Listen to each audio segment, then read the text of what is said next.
যে এস কুকিংয়ে সবাইকে স্বাগতম। আমি ঝুম্পা বলছি। আমি আর একটা নতুন একটা সুস্বাদু রেসিপি নিয়ে এসেছি, যেটা ভীষণই মুখরোচক। তার জন্য কতগুলো কচি কচি আমি দুধ কচুর পাতা নিয়ে নিয়েছি, আর নিয়ে নিয়েছি একটা মালার, হাফ মালার তার থেকে অল্প একটু নারকেল আমি কুড়িয়ে নিয়েছি, আর নিয়েছি 1 চামচ এখানে পোস্ত, আর 2 চামচ সাদা এবং কালো সর্ষে। এটাকে আমি সবসময় মিক্সড করে রেখে দিই। আর এখানে নিয়ে নিয়েছি 6টা কাঁচা লঙ্কা। আমি 6টা লঙ্কা দিয়েছি, এবার যে যার ঝালটা সেরকম বুঝিয়ে দেবেন। আচ্ছা, আর এই যে কচু পাতাগুলোকে আমি কুচিয়ে নিয়েছি, এই পাতাটাকে আমি এবার একটু জলের মধ্যে নুন আর হলুদ দিয়ে এটাকে কিন্তু আমি ভাপিয়ে নেব।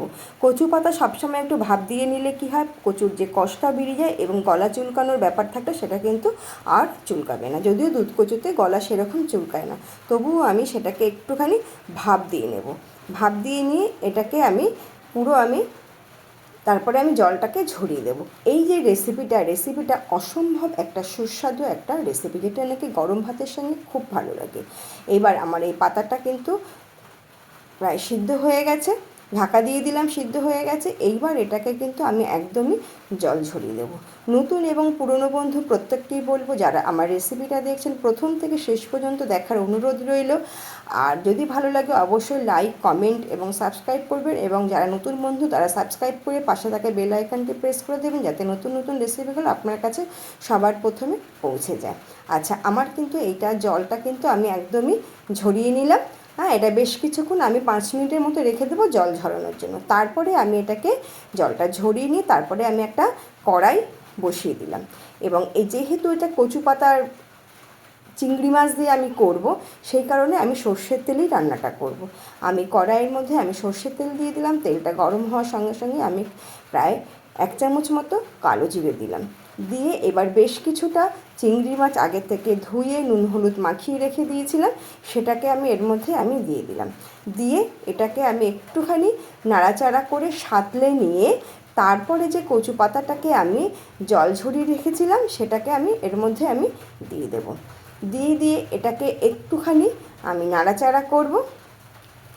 নাড়াচাড়া করে নিয়ে আমি যে আগে থেকেই যে সর্ষে পোস্ত যেটা দেখিয়েছিলাম আর লঙ্কা দেখিয়েছিলাম, সেটাকেও কিন্তু আমি পেস্ট করে নিয়েছি। আর যে নারকেলটা সেটাও কিন্তু পেস্ট করে নিয়েছি। এই সর্ষে পোস্তটা একদম মিহি করে মিক্সিতে আমি পেস্ট করে নিলাম, করে সেটাকে আমি দিয়ে দিয়েছি।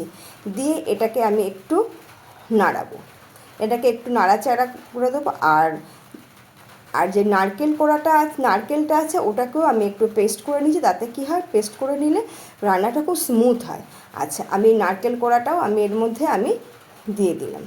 আচ্ছা, এর মধ্যে আমি লবণটা দিলাম না এই কারণে, আমি কচু পাতাটা সিদ্ধ করার সময় কিন্তু আমি লবণ দিয়েছিলাম, সেই কারণে কিন্তু আমি আর লবণ দিইনি। আর সর্ষেটা পেস্ট করার সময় একটু আমি লবণ দিয়ে নিয়েছিলাম, সেই কারণে কিন্তু রান্নাতে কিন্তু আমি আর লবণ দিলাম না।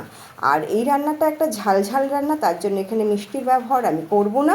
হ্যাঁ, এটাকে আমি ভালো করে লো টু মিডিয়াম ফ্লেমে আস্তে আস্তে করে এটাকে আমি টানিয়ে নেব।